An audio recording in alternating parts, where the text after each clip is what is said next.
لڑکی گوری ہو، لمبی ہو، مگر لڑکے سے زیادہ لمبی نہ ہو، پڑھی لکھی ہو مگر زیادہ پڑھی لکھی نہ ہو، کماتی ہو لیکن لڑکی سے زیادہ نہ کماتی ہو، بالکل بھی بولتی نہ ہو مگر گونگی بھی نہ ہو، اپنے گھر سے جہیز جتنا بھی لائے کم ہے، بچے پیدا کرنے ہو تو خرچہ اور خیال رکھنے کے لیے واپس میں کے بھیج دے گی، کام کرنے کے لاحق ہو جائے تو فوراً سسرال آ جائے، بیٹیاں پیدا کر لے تو لڑکا دوسری شادی کر لے گا، مگر بیٹے پیدا کر کے زیادہ اترا ہی نہیں، بیٹیاں جتنی بھی پیدا کرے سب کے جہیز ماموں بنوا کر دے گی، مگر یہ سب تو تب کی بات ہے جب رشتہ ہو جائے گا،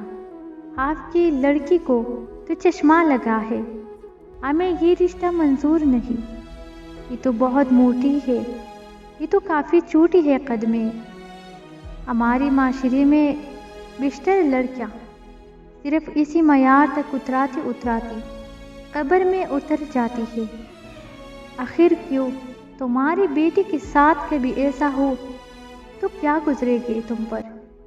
لڑکی اگر آپ کا پرپوزل ریجیکٹ کر دے تو اس کی منہ پر تیزاب پھینک دیا جاتا ہے، اس کی زندگی اجاڑ دی جاتی ہے، بیٹیاں کسی کو بھی نہیں چاہیے لیکن اپنے بستر پر یا نکاح میں خوبصورت سے خوبصورت ترین لڑکی چاہیے، لڑکی اگر گونگی رہے تو تب اس پر ظلم کیا جائے، لڑکی اگر اپنے حق کے لیے بول دے تو بد کردار، اس طرح کی غلیظ الفاظ عورت کی شان میں جوڑ دیا جاتا ہے، خدا رہا عورت ذات کی احترام کیجیے، اگر قرآن ایک عورت کو اتنا عزت دے رہا ہے، اگر ہمارا اسلام عورت کو اتنا عزت دے رہا ہے تو تم کون ہوتی ہو اس کی کردار کشی کرنے والی؟ ہم یہ نہیں سوچتی کہ جس نے ہمیں جنم دیا ہے وہ بھی آوا کی بیٹی ہے، تو خدا رہا عورت ذات کی احترام کیا جائے۔